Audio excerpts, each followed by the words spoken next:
ನಾಪತ್ತೆಯಾಗಿದ್ದ ಅಧಿಕಾರಿಯ ಶವ ಅರಣ್ಯದಲ್ಲಿ ಪತ್ತೆ.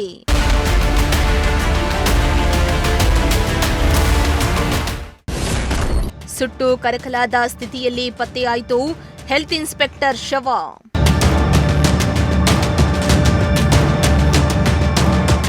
ಚಿತ್ರದುರ್ಗ ಜಿಲ್ಲೆಯ ಇಂಗದಾಳ್ ಲಂಬಾಣಿ ತಾಂಡಾ ಸಮೀಪದ ಅರಣ್ಯ ಪ್ರದೇಶದಲ್ಲಿ ಸುಟ್ಟು ಕರಕಲಾದ ಸ್ಥಿತಿಯಲ್ಲಿ ಆರೋಗ್ಯ ಇಲಾಖೆಯ ಅಧಿಕಾರಿಯೊಬ್ಬರ ಶವ ಪತ್ತೆಯಾಗಿದೆ.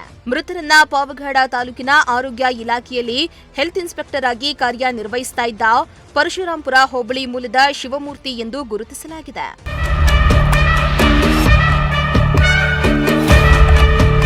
ಇನ್ನು ಹಲವು ದಿನಗಳಿಂದ ಶಿವಮೂರ್ತಿ ಅವರು ನಾಪತ್ತೆಯಾಗಿದ್ದು, ಈ ಸಂಬಂಧ ಚನ್ನಗಿರಿ ಪೊಲೀಸ್ ಠಾಣೆಯಲ್ಲಿ ಮಿಸ್ಸಿಂಗ್ ಕೇಸ್ ದಾಖಲಿಸಲಾಗಿತ್ತು. ಆದರೆ ಇದೀಗ ಚಿತ್ರದುರ್ಗ ಜಿಲ್ಲೆಯ ಇಂಗದಾಳ್ ಲಂಬಾಣಿ ತಾಂಡಾ ಸಮೀಪದ ಅರಣ್ಯ ಪ್ರದೇಶದಲ್ಲಿ ಸುಟ್ಟು ಕರಕಲಾದ ಸ್ಥಿತಿಯಲ್ಲಿ ಇವರ ಶವ ಪತ್ತೆಯಾಗಿದ್ದು, ಹಲವು ಅನುಮಾನಗಳಿಗೆ ಎಡೆ ಮಾಡಿಕೊಟ್ಟಿದೆ. ಇನ್ನು ವಿಷಯ ತಿಳಿಯುತ್ತಿದ್ದಂತೆ ಘಟನಾ ಸ್ಥಳಕ್ಕೆ ಪೊಲೀಸರು ಭೇಟಿಯನ್ನ ನೀಡಿ ಪರಿಶೀಲನೆಯನ್ನ ನಡೆಸಿದ್ದು, ಮೃತ ದೇಹವನ್ನ ಮರಣೋತ್ತರ ಪರೀಕ್ಷೆಗೆ ರವಾನಿಸಲಾಗಿದೆ.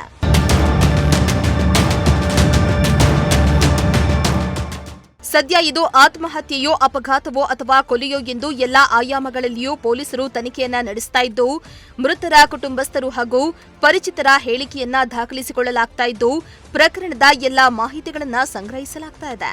Bureau report, Prajashakti TV, Chitradurga.